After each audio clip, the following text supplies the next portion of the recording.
Hello, Brian. Hi, Mira. And welcome to the Stories of Northern Life podcast. I'm super excited to put you on the opposite side of the table. And Doesn't happen. yeah, so I'm pretty excited to see your perspective on your life and as a journalist in the Sioux. So, Well, thanks a lot for the invitation. Yeah. It's exciting to be here. good, I'm glad. Okay, so let's start at the very beginning. Are you from the Sioux? I am. Yes. What was childhood like? Where did you live? Go to school? Just a generic picture of your upbringing here. The family home was at 29 Malouk Street. I went to St. Bernadette. I went to St. Mary's. Very good.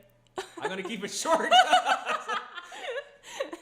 What activities did you do growing up? Like extracurriculars or like hobbies, things that you enjoyed? I can. Okay, good.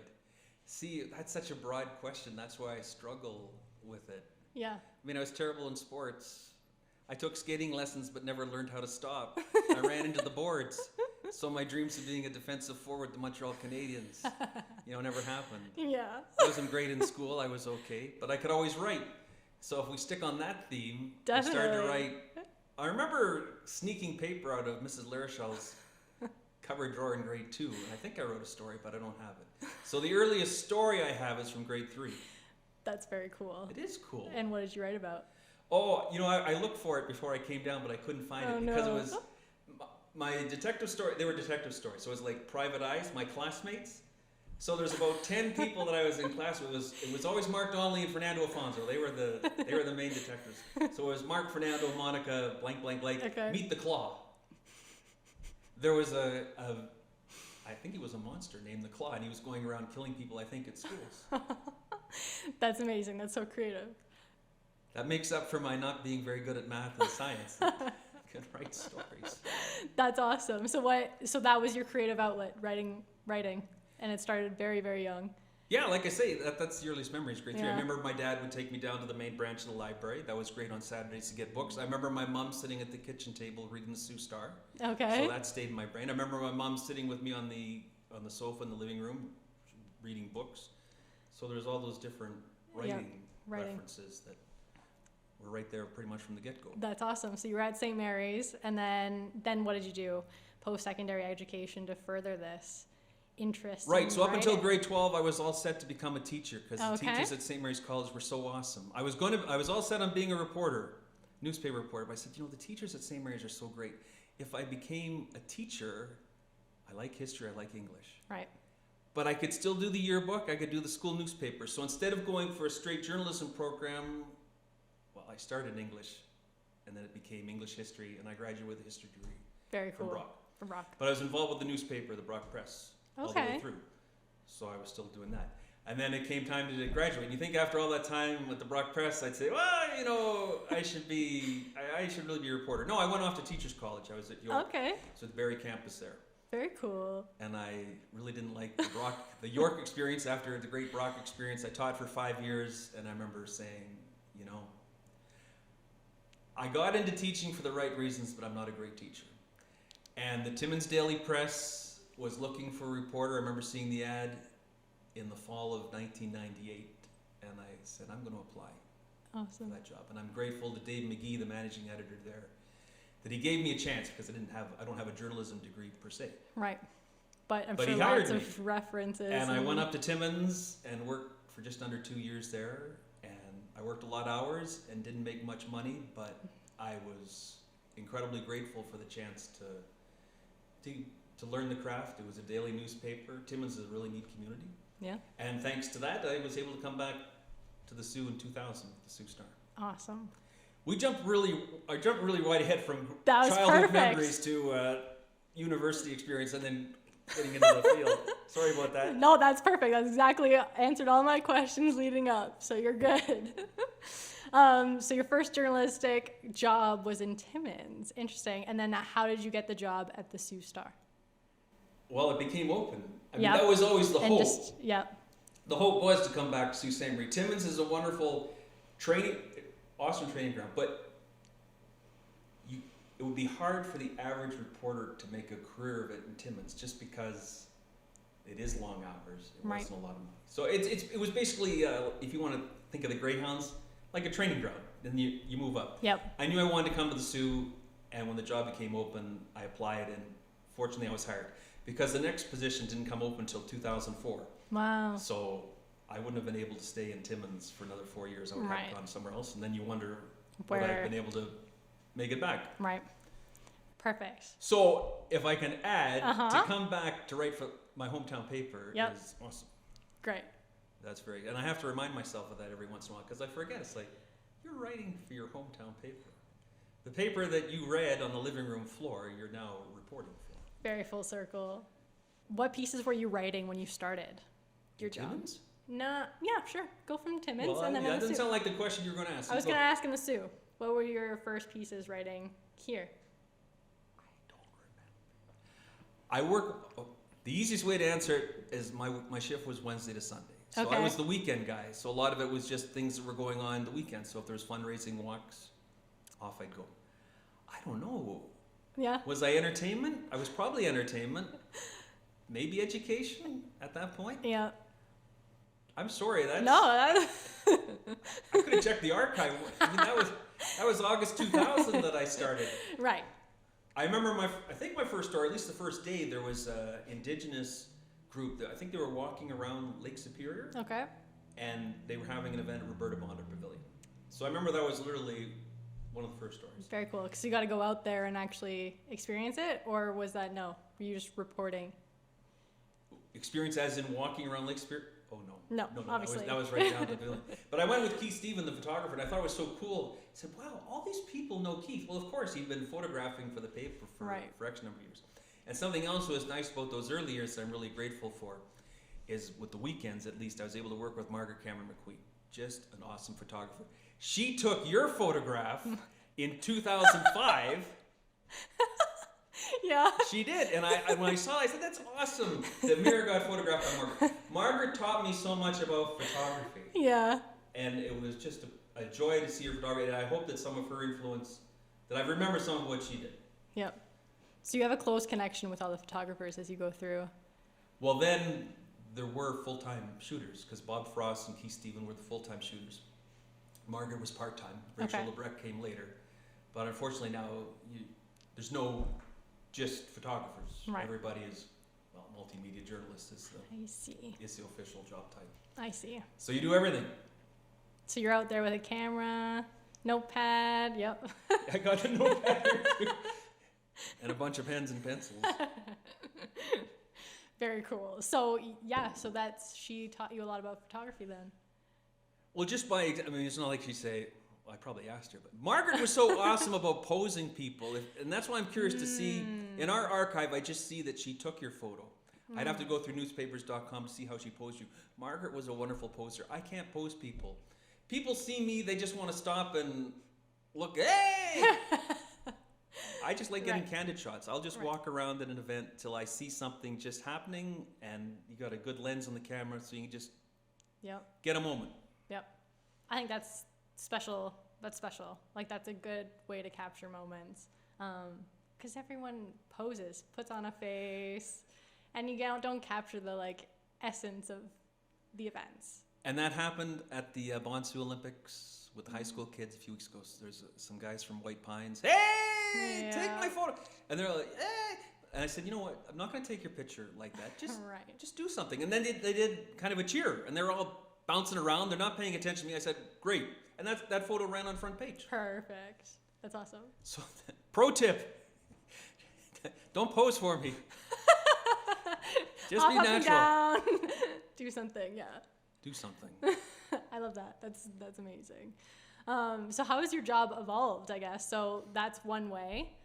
When did you start taking photos alongside? I started right from the start, but Okay. but that was some photography, and sometimes one of the shooters would come with me. Now I'm all the time. I mean, that's changed. Yeah. Social media, right?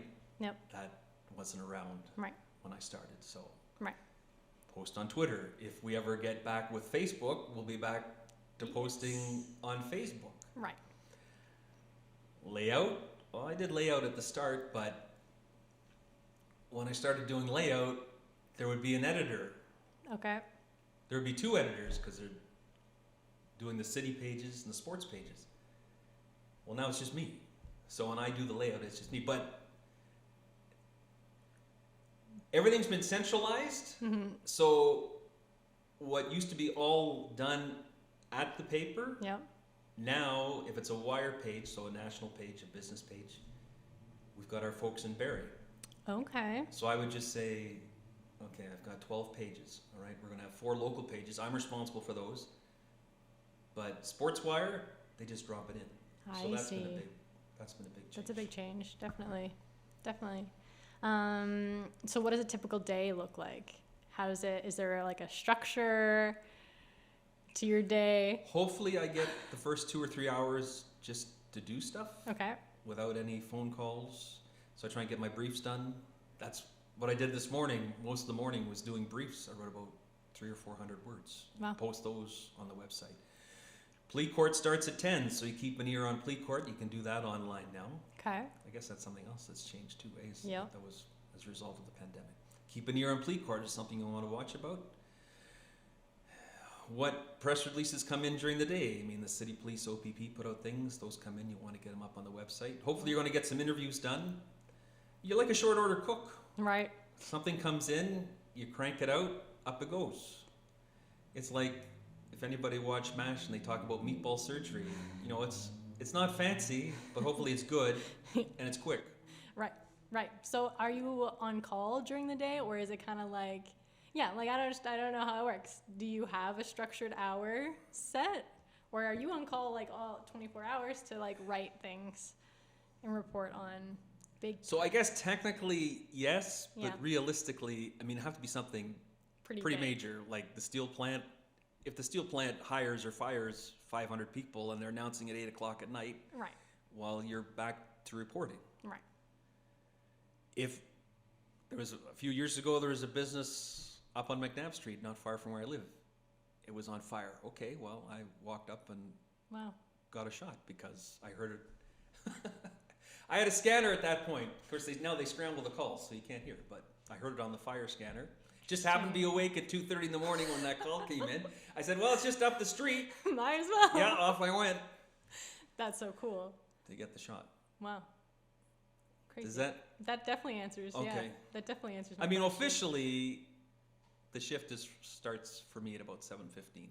Okay. Hopefully, I'm done around 4, but That's a pretty long day. Well, Yeah. it's flexible because if something comes in 5 minutes Yeah. before your shift ends, you got to get it done. You gotta do it. Yeah. That must be hard sometimes, eh? Well, if you like a 9 to 5 job and you know when you're going in and when you're going home, don't get into journalism. Not for you. There's another line of work you want to pursue because that's just, I mean, that's the blessing and curse of the job is that you get a front Right. row seat to history, but sometimes they're very long days and sometimes you'd really like to go eat something, but you got to get the story done. Yeah. Or at least get something posted on the website, eat, then go back and update it. So approximately how many articles go out a day by you? Is there like a range? Well, I guess it depends on the day. I mean, Yeah. today I did the briefs. I just did the briefs in the morning. I did an interview. Northland Barbershop Course has got their show coming up. Had lunch. I had my mentorship meeting. So today I haven't written any stories. I've done 300 or 400 words of briefs. But in an average day, I could see 2 or 3 stories. Okay. Maybe, again, I did a mining story. That was a small story. So it could be maybe around 3 stories a day. Okay. 3 to 500 words. Yeah. I tend to write on the shorter side. Yeah. Court stories tend to be about 3 to 450. Right. It's rare that you'll see me do anything over 600. It happens, but Yeah. not too often. No, people like to read shorter bits these days. If you want shorter bets, I'm your guy. Has there been a favorite like year or span of journalism that like you've covered that sticks out to you? No? Well, I mean, the first thing that comes to my mind is we had the building up until 2020. So that's the quickest answer I could give you. I mean, to be in the newsroom was a great place to be. Right. So that was 2000 to 2020. I miss being in the newsroom. Yeah. Some people may like working at home. I would rather work. It was like a club. Yes. It was a lot of fun. I mean, there's a lot of stress too, and there could be some very heated arguments Right. at times. But to be in the newsroom and to have our library at the other end of the newsroom with our archive, all the clippings, all the photos, all the city directories, awesome. Yes. I have a question. Whoop, pop over. Right. Peter Ricci at his desk, bemoaning the Detroit Tigers, whatever Detroit team was losing that day, and Jeffrey over at his computer with the 70s music playing. Just a fun place to be. There'd be a row of storage cabinets separating us from advertising, but you hear some of the jokes coming from the advertising Right. folks. You'd crack up at them. That was a more enjoyable part of the job. Definitely. being at home. Otherwise, I don't know. I mean, the stories just keep coming. The Right. beats are still there. I've been covering entertainment for years, and that's just a great thing. It's rewarding to talk to veterans about their experiences, and Yep. every day is a little slice of history, and I'm glad to be able to document it. Definitely. So is there a favorite part of your job, you'd say? Is there something that you just love and that keeps you doing it? Well, every morning I'm excited to sit down in front of the computer. Yeah. It's not like, I got to work. Why am I not off? I like what I do. I love what I do. So every day it's fun to do. It's fun when you type in somebody's name if you're tracking a story and see. Was I telling you this? Was it Andrew Stewart's? Yes. Okay. you're telling Okay. me. There's, Yes. somebody like Andrew Stewart's. The first time I talked to him, grade 3 or grade 4, he's doing public speaking. I think it was at Sault College. Talked to him there. And then Andrew gets involved in community theater. I talked to Andrew about community theater. Yep. So to be able to track somebody, well, that doesn't sound too good, but just to follow somebody over the years, like, and now having done it for almost 24 years, like Bob Shammy, when I was talking to Bob this morning from Northland Barbershop Course, we were talking about his show in 2004. Well, I did that story. Wow. So it's neat to have that history and say, oh yeah, I remember that. That's a very rewarding part of the job. Definitely. And now I don't remember what the question was. Your favorite part. So that's it. Yeah. But even, and then, I mean, there's so many things that give you a reward. When I'm doing layout, which doesn't happen very often, if you can build a nice looking page, if you can get some solid artwork, that to me is exciting. It's like, oh, look at that photograph. Yep. Yep. You just need one. You know this. This Yeah. is your background. You get one good shot and you flank with stories. To see that page come back, like, oh, that's good. I hope readers get a charge out of that. That's the kind of things that excite reporters. The rest of the world's like, eh. But for us, it's Yeah. a big thrill. Yeah. I love that. That's a great answer. And every time the paper comes, well, when we had the press here, because you get the quick turnaround. Right. I mean, what you work on the next Literally day comes is out. in the paper. It's not something that I don't know, if you build a ship, how many years does it take to build a ship or a building? Right. I write a story the next day, within the hour, it's on the website, and then we publish 3 days a week now, and it's in the paper. It's like, oh, great, there it is. Do you have a favorite story or an interview that you've had that like just sticks out, that has either like made an impact on you personally or affected you in some way? Don't have to. It's a hard one. So. It is a hard one because, I mean, it's been, you're right, maybe 600 to 800 Yeah. stories a year, plus the briefs, although there's not as much Right. connection with the brief. So, no, I can't say, well, that's ultimately, I can tell you from a photo perspective, Okay. I definitely have shots that, it's like, oh, that was such a great, and they usually involve Bellevue Park. Okay. I think my favorite all-time photograph, there was 2 or 3 sisters. It wasn't a swing. It was around Gizmo. It's still Okay. there, and you go. So yeah, I don't know what it's called. But their expressions, again, they're not posing for me. Right. But they were so happy. It's a vertical. I love vertical photographs because they're swinging. And the editor, that was Frank Rubnik at that point. To his credit, I think he ran it 2 or 3 columns. It was a good chunk of A1, but it was. I don't want to brag. But it was a great shot. It was a photo that you'd say, yeah, that deserves to have that Right. space. So the photographs I get excited about, that I say, oh, I definitely think, oh, that's got to be top 10. That the one that happens is exciting. But for the stories, that's tougher because there's so so many people, I mean, within 2 minutes, you could be talking about somebody getting a serious surgery. I mean, who else does that? That Right. you've just met somebody and you're asking them these incredibly intimate questions and they're sharing that information with. Like, that's a great responsibility that Definitely. people open up, like, and they're trusting you to get it right and Yes. do Yeah. their story justice. When you're talking two sides of an issue, when you hear the other side, it's like, oh, well, okay, I hadn't thought of that perspective before. So that's a Yes. neat part of the job. Or when you learn, I mean, you're always learning something new. Yep. It's like, wow, that's really cool. Yep. And then, so in that sense, yeah, you do have an appreciation. It's like, I never thought about this subject, and now I know a little bit about it, and I think that's great. Yes. And it's frustrating when you don't, like, sorry. It's frustrating when you miss the chance to talk with somebody. When I see an obituary and somebody did something neat, and I say, I didn't get a chance to talk to that person. Right. That makes me unhappy. Yeah. There was just a gentleman, he helped start the Rod and Gun Club, Okay. or he brought it back Okay. in about 51, 52. And then in 54, he helped start the Sioux Naturalists. And he was up at Great Northern Retirement Home where my mom was. Don't think he was on the same floor, but I didn't know about him. Right. And then I read his obituary. I said, Right. I wish I would have had a chance to talk to him for 20 minutes and what got him, what he remembers about starting those groups and what does he think? I mean, they're both still active all these years later. Yes. Yeah. That's great. Yeah. I think we need more people like you trying to capture these. But you're doing the same I'm thing. trying. I'm trying. I'm You know, trying. you think it's just a story, but Yes. but look at you. You're up to 100 now, right? Yeah. 100 So- published. Yeah. I write a story a day. Okay, well, it's a story. But if you're covering the same topic for 20 years, well, then maybe you've got a few dozen or a couple hundred Definitely. stories on that person or that organization. And that to me is a real reward. Yep. That you can trace the history, the ups and the downs. What do you think the benefit of doing that is for, I Well, guess, Sault Ste. Marie? There's a record Yeah.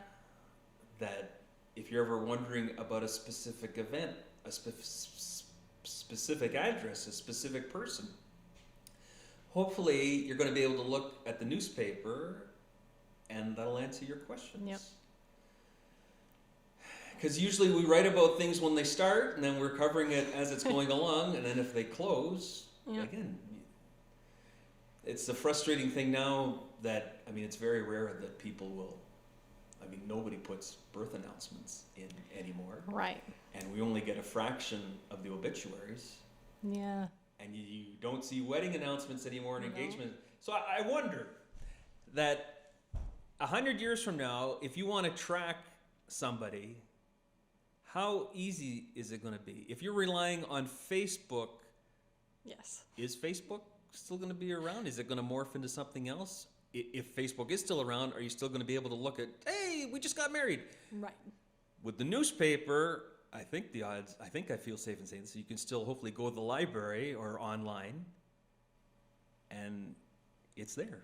Yes. Well, at least up until Right. things moved online. That, Right. oh, there's a birth announcement. Oh, that's where maybe we wrote about somebody when they were in school or when they were a sports team. Oh, they got married. There's the engagement announcement. Oh, there's a reference to where they worked. They died. Right. And it's all in the paper Yeah. at different points. Yeah. So I wonder about that.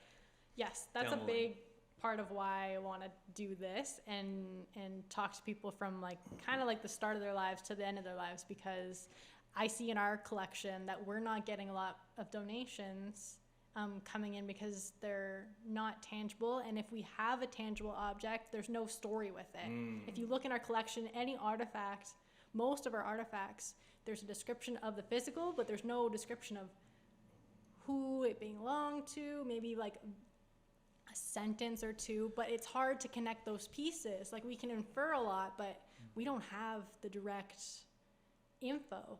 So that's why I hope with these connections that we can draw more of people's lives and yeah, more full form. It's a good time to mention, I'm really happy to see that more people are descriptive in their obituaries, Yeah. because I mean, if you're doing a family tree, I mean, it's great that the obituary's there, married to wife, but give some detail. Right. And I love writing obituaries because I like I love the fact that I get to document Yes. what a person did. Yeah. I wish I could do an obituary on everybody in Sault Ste. You know, I wish everybody could leave a mark and Yeah. who was this person? What they enjoy doing? Yeah. So yeah, if you're writing an obituary, give the detail, give some color. Yeah. What did the person like to do? Where did they live? Yep. But I can see your point that you got to make the connection. The connections. I think it's important in this world, the digital world that we live in too, right? Everyone feels like they're disconnected, but we have so much drawing us together. And yeah, it's interesting talking to people here, and everyone seems to have such different lives, but we're all connected in so many different small ways. And you know, I'm the guy that brought in the manual typewriter, and you're the generation that's never seen one. It's always on computer. Yeah, but I've still used one. I've still touched one. Yes, you have. But played a little, but yeah, I will never understand that completely. So being so connected to things that are happening in the Sioux on a daily basis, how does it translate? Do you feel like you have a greater connection with the city of our people I think because so. of your work? Well, yeah, because Yeah. it's like, oh, I know. There's so You many know. different groups that you follow. You know, the Sioux Theater Workshop, Harry Houston, Algonquin Conservative Music. Oh, hi, Guy. How are you? How's Susan? That you, what's the expression? You're a mile wide and an inch deep. Deep, that right. you know something about a lot of different groups. Yeah. And which goes back to what I mentioned about Keith Stephen. I mean, you do the job for so many years. You go to so many assignments that you at least get to know the organizers. Right. So I have a greater, you know, that's a neat thing, I think, which ties on to your question, Yeah. is just to have an appreciation Yes. for all the different ways that people help do things to make, how do I phrase it? Yeah. All the different things people do to help out in the community, whether it's community theater or fundraisers. You know, the Rotary Club and Rotary Fest, that's Yes. friggin' awesome. That's that's huge. one of my favorite assignments to shoot, the folks that do Bond Sioux. You know, people are making the effort to make it happen, and I Yeah. think you get an appreciation of that as a reporter because you see the commitment that's being made. Right. I love that. That's beautiful. So you also do in other years, right? You do all those. I do. I'm glad you raised it. You go ahead. So first off, how do you stay connected to that history, and what inspires you for each of these posts? What like sources do you use for research and all of that? So it's allnewspapers.com. Our online archive, Post Media Archive, only goes back to 97. Yep. Anything in our archive before that, well, our archive's now down at the library. Thank you, Sault Ste. Marie Public Library, for giving our archive a home, and they're taking such awesome care of it. Thank you, Sharon Wigney and her crew. But newspapers.com, it's right back to day one with the Sault Star. So when I do in other years, I'm doing newspapers.com. And then for the day, I'm just basically looking what catches my eye. What catches my eye, and what can I say in about 30 words? If it's something was actually a good hard news story, but I say, how am I going to explain that in 30 words? Well, I'll let it be. Right. So I guess it could be, is there something major that happened? Was there something strange that happened? Is there something where a bunch of people's names are mentioned? Because quite frankly, I want people to look at other years and say, that's my cousin. That's my Uncle Fred. Yes. I didn't know he did that. I forgot he did that. See, I love that. Like do you know about this? The shipbuilding? We talked about this. Didn't we go on email about Building. this? Oh yeah. Down at Bellevue Park. I Yes. had no idea about that. Yeah. That there was, I think, a British company, and Clerg was involved in it somehow, wanted to build, was it dry shipbuilding? Yes. They wanted to build ships at Bellevue Park. Yeah. And then the First World War happened. Nope. So that scotched that. Gone. But can you imagine, it's like, what if there's no Bellevue Park and there was a shipyard? Shipyard. Yeah, it'd be wild. So stuff like that is neat. And something else with other years is just all the groups. Yeah. Like, did the Sons of Italy become the Marconi Club? That's a good I don't question. know. I don't know that one. And there's reference to the Oddfellows Hall, but it's Yep. not the Oddfellows Hall on Dennis Street. So where was it? Right. All the different cultural groups. Well, I mentioned Sons of Italy, but there was a Scottish group that was around, and the different businesses. It's like, so I look for that too. It's like, I never heard about this. And again, to tie in with the names, I wish I remembered the group, Mira, I'm sorry. It was a group I'd never heard of. And the Sault Star Reporter, I think it was 1914, there was 50 people at a house on Dufferin Street. You see the houses on Dufferin Street, they're not that big. It's like, where do all those people go? But they all got there and had a shindig one night. That's super cool. I love that. These are all super cool stories. You kind of answered my next question. Like, were there any stories that stumped you, left you surprised, leading to dead ends maybe? So you kind of touched on those. I guess it can't be a dead end because it's just that day. Right. But I am curious, and sometimes I've looked ahead to see, well, how'd this turn out? Yes. It's just a reminder of how little you know.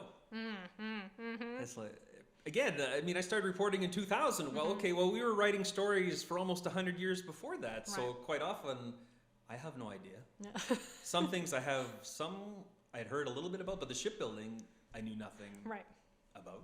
Yeah. I wish I could have some other examples, because I'm sure there's some I brought in other years about 6-8 months ago. And I'm sure there's been things like, I had no friggin' clue. Yeah. Or isn't that interesting? It's rather strange stuff. You know, and I should have brought, this was just in the last week. It sounds like there was a guy maybe around the 50s or 60s. He was kind of, it sounds like he could be in a circus. It was talking about like acts of daring do. I said, I never heard of this guy. I think I might. In our lobby on the second floor, there's a touch screen and it has different characters, and there's a guy that did like extreme, like what are those? Had to escape. Yep. Yeah. Well, it sounds like the same character, but Okay. again, I'd never heard of him. Yeah. So it's like catnip for me, because Yeah. So you get exciting. into it, it's like, really? Yeah. Well, let me read some more. Yeah. And it's also interesting to read the different writing style. I mean, the way you wrote in 1914 is definitely different, and some of the terms are, well, I mean, it's the evolution of language. Yeah. It's fun. It's if you're a history buff, get newspaper stuff. I mean, I do it mostly for work. I've done some family stuff on it too. Yeah. And I've learned things. I mean, I learned my mom was a flower girl at a wedding in 1936. She had no memory. She had no memory of that. Right. So, newspapers.com, because you had that much more coverage, and you may be surprised what your relatives did. Good or bad, unfortunately. Yeah. Right. Interesting. And all the theaters. There's so many theaters, like the Orpheum. The Orpheum, yes. Made it to about 77. Heaven Can Wait. I did a podcast on it a year ago now. I can't remember all the names of all of them. But there was like a period of time, like in a 10-year span, you could walk like 10 steps and you would get to another theater. They were all so close to each other, all along Queen.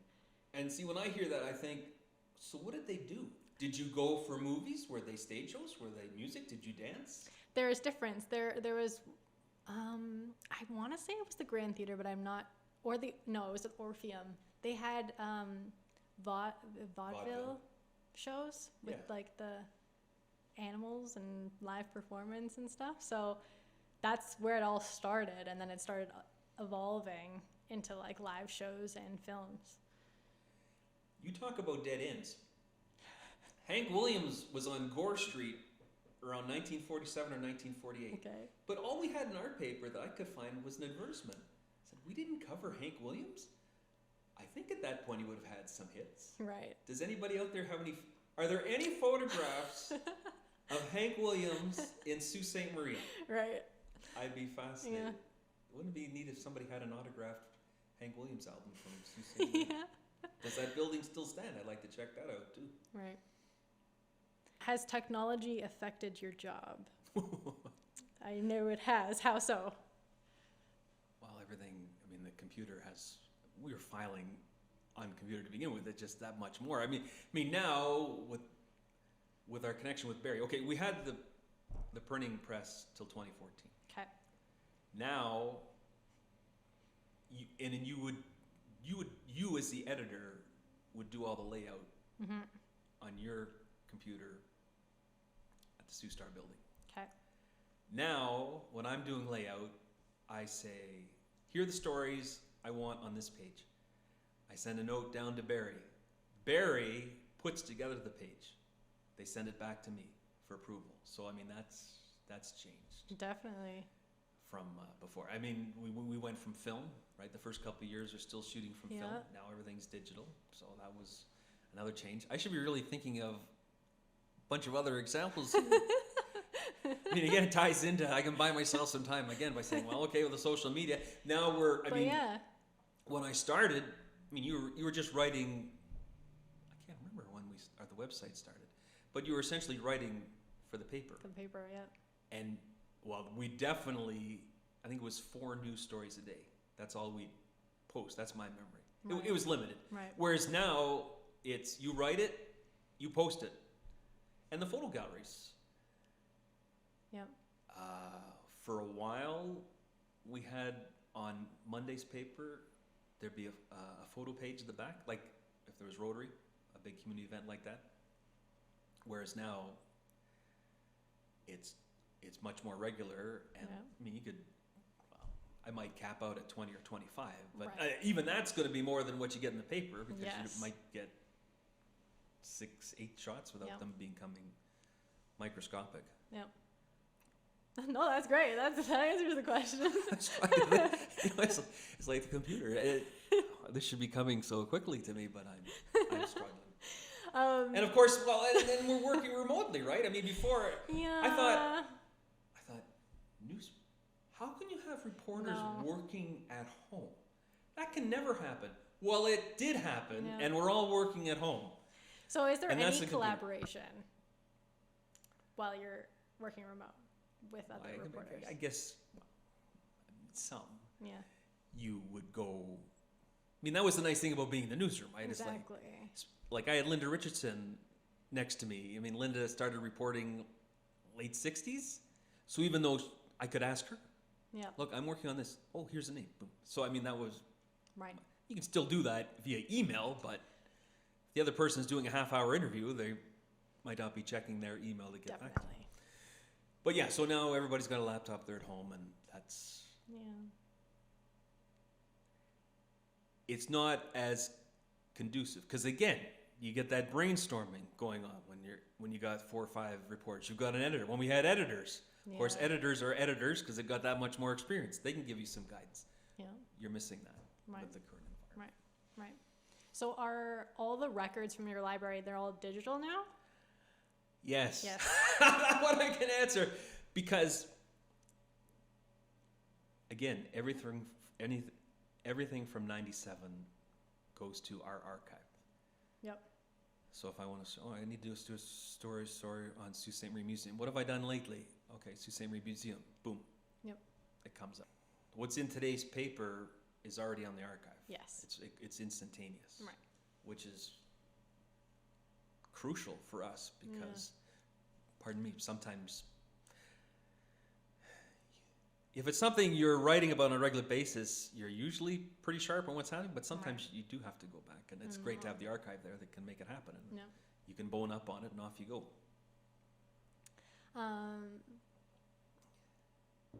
So I want to transition into your typewriter. Because as we advance into the digital world, what made you lean towards typewriters and an avid collector of manual technology instead of... I laugh because we joke as reporters sometimes when you have to make a transition in a story. Okay. And how do you do that? We like to say meanwhile and then roll into something that's kind of connected. Right. So I was curious to see how you were going to... Just flat out say it. I'm not that smooth. But with the typewriters, now that you mentioned it, I mean, again, I think it goes back again to being a youngster, and my dad having an old Underwood, which was probably from the 1920s, which I could use. Yeah. So that was pretty neat. So I figured that was going to be a question, and it's like,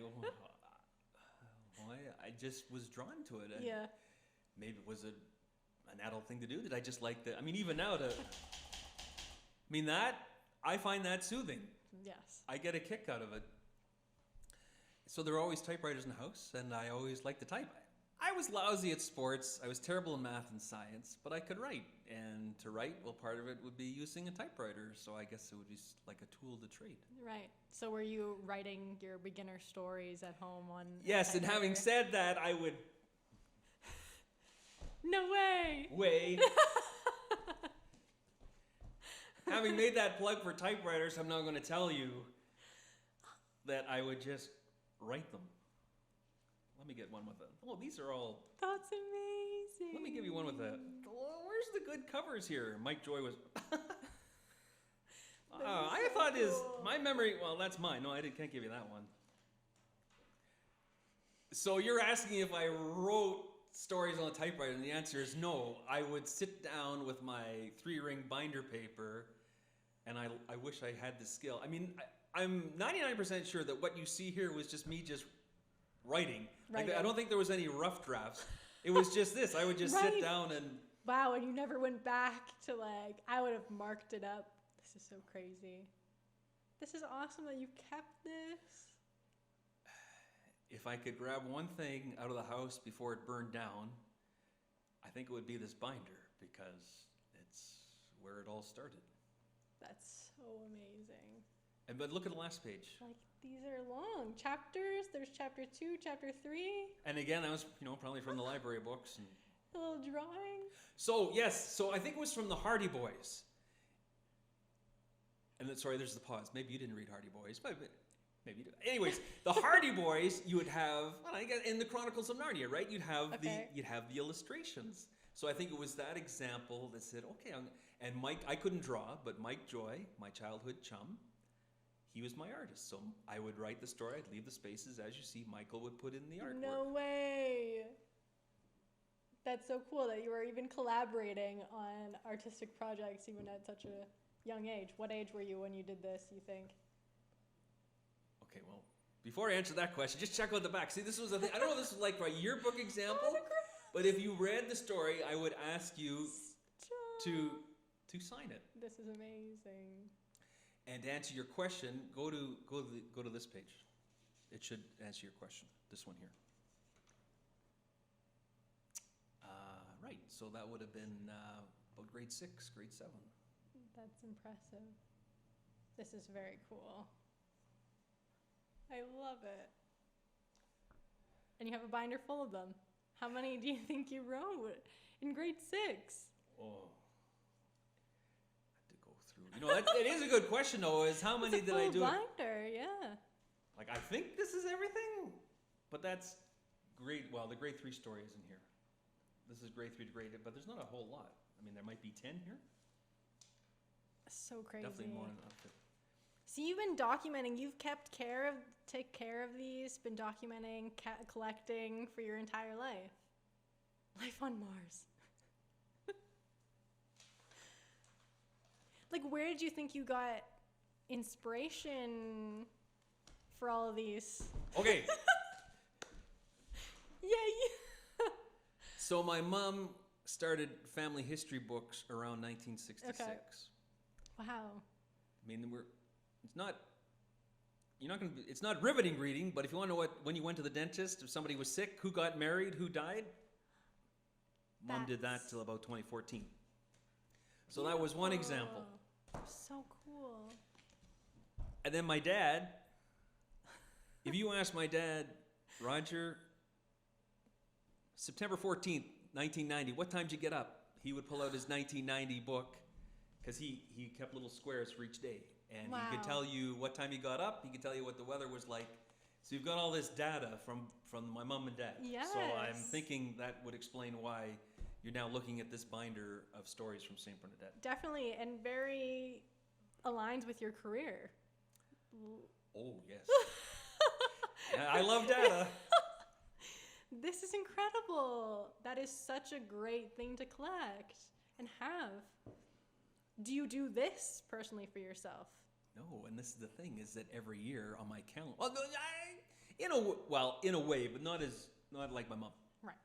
I've got day planners Okay. for each year Okay. where I will write stuff down. But my mom, she would take the calendar in the kitchen Yep. down, and then here she would write down the important stuff from the month.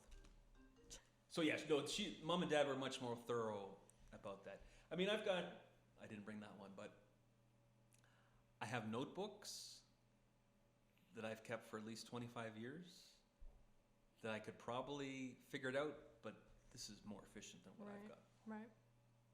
What about your journalistic journals? Do you keep all of those? Yeah, we're supposed to keep them for, I think it was 5 years. Okay. Which I do, but it's a lot of notepads. I can imagine. Like, how often do you go through one like that? Not enough. When the office closed, there was an empty office behind me, and that's where I kept my note. Okay. I'm sure they went back at least 10 years. Wow. But I mean, that's more for Post Media to come and take care of, as opposed to, it's my responsibility now. Right. Yeah, I keep that, and you will look back. Definitely, I would go back, because sometimes a story would come. It's like, I want to reach this person. I should have their number in my notebook. Or sometimes, for some reason, you want to go back. That's why this is a new notepad, so I don't have it. But on the front, Yep. I will have the start date and the end date, Okay. and then that'll help me Definitely. track it down. And if I have to check a fact, it's there. So cool. This is cool. So you just toss those after 5 years? Well, I would shred them. I wouldn't want Okay. those sitting at the curbside, because Right. when Lots sometimes of people tell you stuff that's off the record. There's people's phone numbers in their email. I don't want somebody. Right. My job now, and I've only been, it was November 2020, so we're coming up to 4 years. So I guess in another year I could start shred. But I would shred. I would shred. I'm not going to leave them on the Right. on the curbside. Right. Interesting. I was thinking that would that be something that could get donated to the library or somewhere like here, but maybe not. Would you want them? I don't know. You have to talk to my curator for that, but If your curator's Yeah. interested, and if Post Media gives the okay. right. It's an interesting artifact because, I- right? Yeah, I don't know. But Yeah, I'm blah blah blah. yeah. Because you're not going to be able to read my writing. When I transcribe an on the interview, back of this. can you read that? I can make it out. It took me a minute, but like, yeah, I can read it. Lessons learned from I don't know what that one is. Purchases, eBay purchases. See, and I had that comment about my Christmas cards too. That's another reason why I type is, even when I try to print neatly, it's hard for people to. So there would be segments of my notepad that you could say, Right. oh, okay, he's transcribing an interview, he's printing nicely. But if you and I are talking at the Polar Bear Swim, I think you're Right. gonna struggle to figure out what it's at. We need you to sit down and transcribe all your notes. That would be too much. That's what your articles are. Interesting. Okay. What next? But ask Will, see what he says. I will. But I really kind of think there would be a certain amount of value, but then, like the buildings down across from Memorial Gardens, I mean, I just picked an event that was Yep. of extra significance. I don't know how much you could actually glean from the raw notes, Right. because I don't know how much of it you'd be able to make out from the scroll. Right. I'll ask. We'll Yeah, see. do. I think even a couple, that'd be cool just as an artifact itself, like notes of reporter. I'm not. Right? I'm with you. Okay, I'll make a note of that. Okay, so typewriters. How many do you have? Oh, see, this is fine. Do you have the? Here, I made a photocopy. I'm pretty sure it's 8. I counted. 1, 2, 3, 4, 5, 6. I think 7. Okay. I think 7's the number. And is this one your favorite that you brought us today? I'm quite fond of the Underwood 378. It's roughly about a 40-year-old. The Underwood 378. It looks like it's from the 80s. I got it off eBay. It works amazingly well. Go ahead, Mira. Give it a go. Look at those keys. They don't stick. The carriage advances.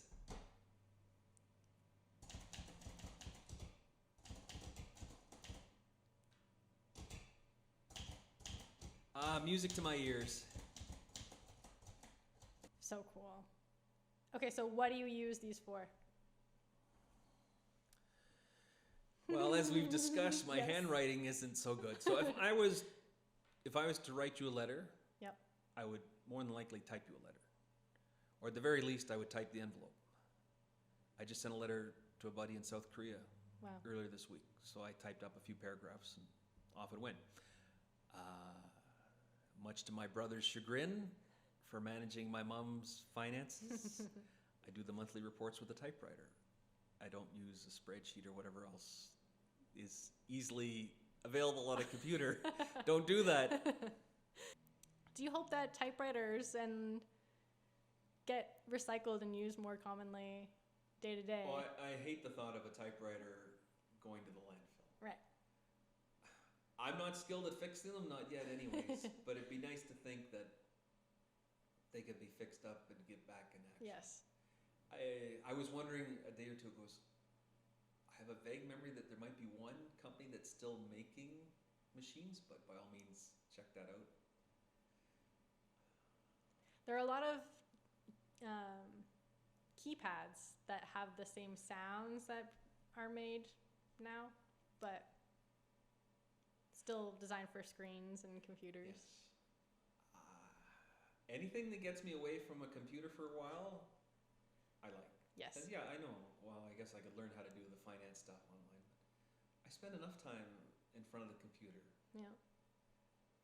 I get in my typewriter, put on one of my dad's albums. There we go. More retro stuff, an LP. I'm relaxed. Yes. The stress Yep. dissipates. Yep. Simpler. And people get a kick out of it. Definitely. I was going to ask that too. Like when you send a letter, I'm sure the response back is just amazed and loving it because it's so cool. So I can only think of one person.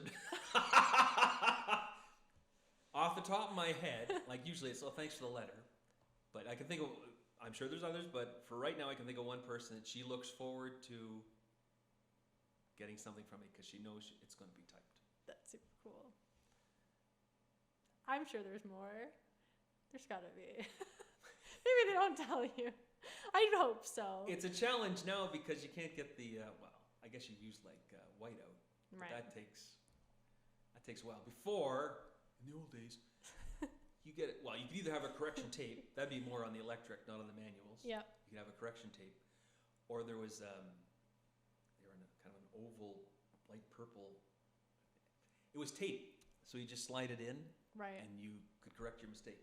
Now none of that exists. I'm not using whiteout, so that's why my letter to you, if I make a mistake, just get the pen out. And, yeah, so. It wasn't that bad though. Yeah, I didn't make too many No. mistakes with yours. No. Not too many. Yeah, very cool. I hope it never dies. I hope you continue to write and do everything with a typewriter. Mira, Not everything, but I assure you, I will do my best. It gives me a lot of joy. I'm Just glad. gotta, the pandemic went a little crazy. That's what I was thinking of when I was typing the note to you. Yeah. I said, did I really need to buy all these typewriters? Probably not. So I think I need to be a little more selective because 2 or 3 of them are basically the same type of machine. Right. I think, okay, well, if you're going to spend the money, get something that gives you different typeface or Yeah, I get it. not more of the same. Do you display them or Oh no! keep them tucked away in their Oh no, they're proper in the living room, boxes? but display would be giving me too much credit for how they appear. Yeah. Interesting though. I love that. Another collection you have? Postcards. Another obsession. I think this was, I was thinking, okay, take a look at these. I just opened this one today. It came in the mail maybe a week or two ago. So I think you're looking at the Royal Hotel right now, and on the other side was the Commodore, which is now Pathways Retirement Home on Trunk Road. So cool. Look at Which that. I don't remember ever being in, but I definitely remember the Commodore, driving by it. And the Royal, my dad liked to go to. They had a really good dining room. Yes, I've seen. I did a bunch of posts for Bonsu 84, and there was an event in this room. I wonder if that's a steakhouse, because my memory is it was the dining room, but the steakhouse came later. But So why have you collected postcards? yeah, I wish I could remember. I mean, again, there was always the long-standing interest in postcards. Yeah. But what exactly flipped the switch to say, oh, I should start looking for old Sault Ste. Marie postcards on eBay? I don't remember when that moment was. But the reward is you get these little snapshots of, in a lot of cases, buildings that aren't around anymore. Or like the Commodore are now repurposed. Right. And of course, the Royal's not there anymore either. And one thing, there's several things that I've said, oh, I really got to do that for the paper. And one of those things, how many times have I said, I really need to walk each block of Queen Street and take a photograph, and do that every 5 or 10 years. Right. Well, it's been 24 years almost of the paper, and I still haven't done it. So when you get, I think you'll see some shots over here. So when you can get a postcard that's got a shot of downtown, it's like, oh, that's really cool. Yes. And again, to see the different buildings, Cappies, to see Cadmore's, what is now the Grand Theatre, which was the Odeon, but started as the Biltmore, to see the Biltmore sign, I get excited by that. The Metropolitan Store, fascinating. So it's the evolution of the Sioux. It's the evolution. The evolution. And it's an old photograph, and it's something else. I'm hoping I can start plugging some in for another years on page 2. Every once in a while, I'll drop in a postcard. Or even if you could write about the Windsor Park and throw in an old postcard once in a while. Definitely. Just to spruce it up. And I think that would grab readers' attention. I think so. Big draw, old photos. Pardon me. Yes. Is there a common theme in your postcards that you've collected? I assume buildings, places. So yes. Yes. I mean, because, that's what postcards are. The bridge. Yeah. Queen Street. Motels. Those tend to be what I see on eBay anyways. Yeah. Because that's what you would, I don't know if I've got any Agua Canyon tour train. Oh, no? There's a billion out there, but I don't know if I have any myself. So yeah, it's the attractions is what you'd expect would be on a postcard. And Yeah, I guess, yeah. Are there lots of Sault Ste. Marie postcards on the internet that you found? Is there I must say I'm a postcard neophyte. It's only eBay that I've looked at. Right. I mean, eBay itself, there's scads. But one of the sellers sent me a note saying, well, if you think eBay's good, come look at this site, and there's tons more. So Wow. I'm sure there's a whole universe out there that I haven't even gone near. And have you purchased from local sellers or are they from out-of-town sellers? How far, do you know how far away they are? There's definitely nobody from the Sioux Wow, who see? I bought from. I bought some from you in the gift shop, Yes. but no sellers Yeah. in town. And most of them are in Canada. Okay. There's been some in the States. And I always wonder, how did this postcard... Right? But it tells the stories of who traveled here, who maybe people from the Sioux that's had loved ones there that sent them there, or it's an interesting story, I think, of just a postcard. And then you have the postcard, but there's nothing written on it. Right. They don't So send why them. did you buy the postcard? Like you say, what's the story? What's the story? Yeah. And it is fun also to just... if somebody has written on the postcard, it's kind of just like, oh, somebody was here. Definitely. Do you have some that have writing? I do, and actually I was going to, it was the Windsor Park. It was addressed to somebody in the States, and they're going to go on the Agua Canyon tour train. Oh no, they're going to go to Mackinac Island the next day, but they were in the Sioux when they wrote. So I said, well, that's great. That's awesome. And it was 1952 or 1953. Okay. So again, little snapshot Yeah. of history, but Yeah. there it is. Someone's travels. Super cool. Super interesting. You show me yours, and I'll show you what we got going on. But see, like. Right. This is where the I'll pass archivist that in to you you. make cringes. I just put my paws all over it. Yeah. But the Cuckoo Clock restaurant, I think that's Bud Robinson. I remember this. Oh, Mira. Aerial shot. Downtown. Oh. Yeah, so we definitely have a black and white of this, but I've never seen it colored. Is that the one that's got the gas station across the street from you? Yes. Okay. Yeah. And I think in the top right you can see St. Luke's, which makes sense since it's 1875. Yeah. But then I think on the south side of Albert, you see some buildings where the parking lot behind your building is now. So again, that evolution. Yeah. Yeah, that is interesting. Yeah. I never looked at that so intensely. No offense to those who are in the fish hatchery business. I don't know how many people would be running out to get a fish hatchery postcard, but I guess would that be on Fish Hatchery Road? Was that? I'm wondering about the history. If that came first, and then on Canal Drive, where the market Right. was. It's got to be. You read the back of that postcard. This is the Laurentian Motel we're looking at, and it says it's. I think it. Well, go ahead and open it. It's okay. Does it have any writing on the back? Yes. I think it says like it's 2 miles from town. Yeah. 2 miles from town, each room 4-piece, 4-bath. But then when I was checking it out in our archive on newspapers.com, it sounds like what we would take now as being the city property. It didn't sound like Glenview Cottages. That I could see Right. being on the limits. But that one sounded like it was closer, maybe north of the OPP station, north of the hospital. I think it became the Relax Inn, and I'm not sure what the Relax Inn became. I didn't read that far down. Interesting. Oh. Okay, I really wanted this one, Mira. Yes. The International Hotel. It's a pretty impressive building. I wish it was still standing, or lasted a little longer than it did. Was it around 1890 that they had the fire? I don't know. I'm not too sure on the exact. Fire in an elevator shaft. Yes. And now, out of all that, you've just got the bit of the stone fence. Yep. And a little plaque. Yeah. The plaque. Yeah, there's a little plaque there. Yeah. Yes. So sad. It was like way beyond its time.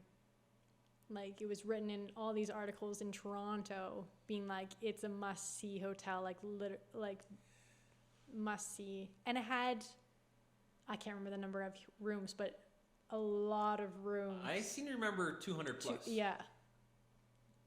Do you know who built it, or who was the money person behind it? That's a great question. I do not know off the top of my head. Because I'd love to know the story about who came up with the idea, because that looks like a serious amount of cash.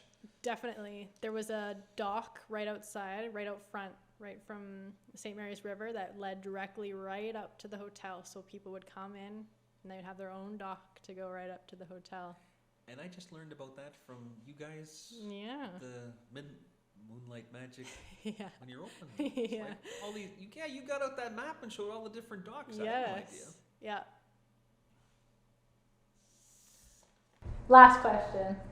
100 years from now, the museum has an exhibit on you.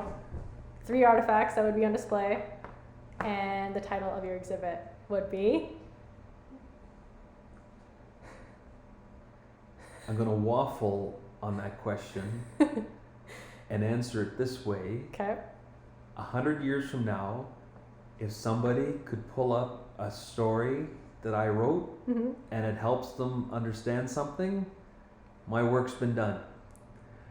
I can think of the clippings file we pull out about the person. I remember once somebody died, maybe an organist, tied in with St. Luke's Cathedral. Okay. And we had a file on that person. There was literally one clipping in that file, and Wow. it gave me information that helped me write an obituary. Yep. So if something that I photographed or a story that I've done can be used that way in 21, 24, awesome. I'll be so happy That's beautiful. that's happened. Because there's been so many reporters, when I go through the archive, and I mean it's on a regular basis, however many reporters have been with the Sault Star since day one, who've written stories that help me understand Right. something that happened. So it's a way to pay it forward. I love that. Typewriter would be nice, Yep. I guess, in the display. Yep. And then I assume that binder right there. Oh, that's a good point. The detective stories from St. Bernadette, that's a pretty, Yep. that's for the box set though. I guess have to be something work related, but it's a building block. Yeah. Absolutely. Definitely. Yeah. And then title. Well, know your history is what I always preach, so Perfect. it fits in with what your mandate is too. Definitely. There's so many incredible stories that it's really worth the effort to Yep. poke around and learn about your family, learn about your street, learn about your workplace. Yeah. Fascinating. What's a piece of advice for people of Sault Ste. Marie to get connected to their history or? So start at home, Yep. like what you've done by interviewing your grandfather. Yep. I mean, it's the more that you can do, the earlier that you have the conversation. Yep. Do it. You'll be grateful. Your grandkids will be grateful. Yep. To have images, to have the voice recorded. I guess the tricky thing is, VHS tapes. Okay, well, so that's the challenge, is how do you record something that 50, 75 years it can still be viewed? Right. That's the challenge. Yeah. The nice thing about print is, I guess print, in a sense, is the safest Yeah. to last, because you can read a document now, you can read it 75 years from now. Yep. But boy, if you can figure out a way for the images, the voice, that's even better. Oh, I shouldn't say that. I'm a print guy, but you're going to have, I think, most of the information in print. But to have there, wow, that's my great grandfather right there. Fantastic. Yeah. And give detail in obituaries, because I always think you say 100 years. Yep. If somebody's researching, I shouldn't say no.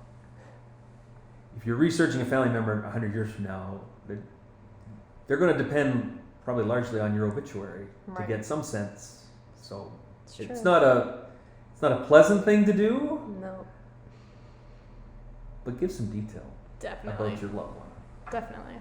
So it's not just a name and a year of birth and a year of death. Yep. Give some context. Yeah. It's a good way to honor them as well and keep the legacy, I would say. Yes. Right? Yeah. So you ask what to do. Start at the home and what you can do to preserve your own family history. I'm pretty much going to be the last member of our family in Sault Ste. Marie. So what's the best thing for me to do to document, well, my mom's family came here around 1905, so there's 120 years. What's the best way, what can I do to leave for my nieces and nephews that they get a sense of the family's time in the Sault? Right. It's important. It's beautiful. Yeah, I feel bad that it's like Sault Ste. Marie was part of the family history. My dad was from Montreal. Yeah.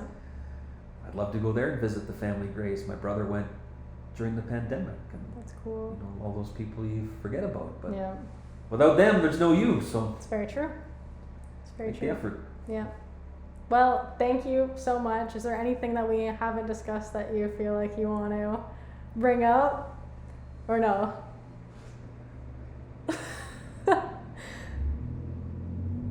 Read a newspaper. Step away from the computer.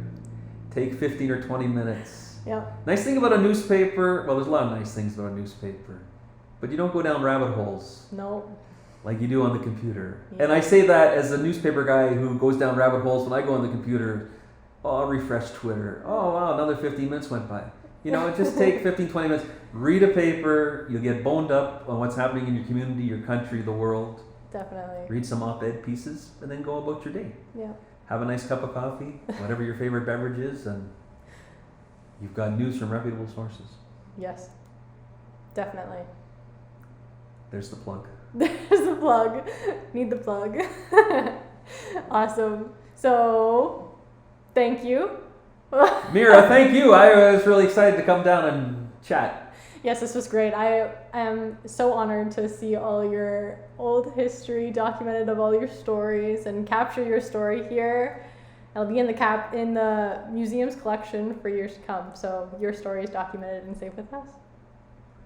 Cool. That's about the neatest thing you could ask for. Right? Awesome. Well, thank you for joining me today. Thanks, Mira. You never say your name. The My- podcast I've listened to, I never hear you say, I'm Mira. Well, it's pronounced Mari. It's all good.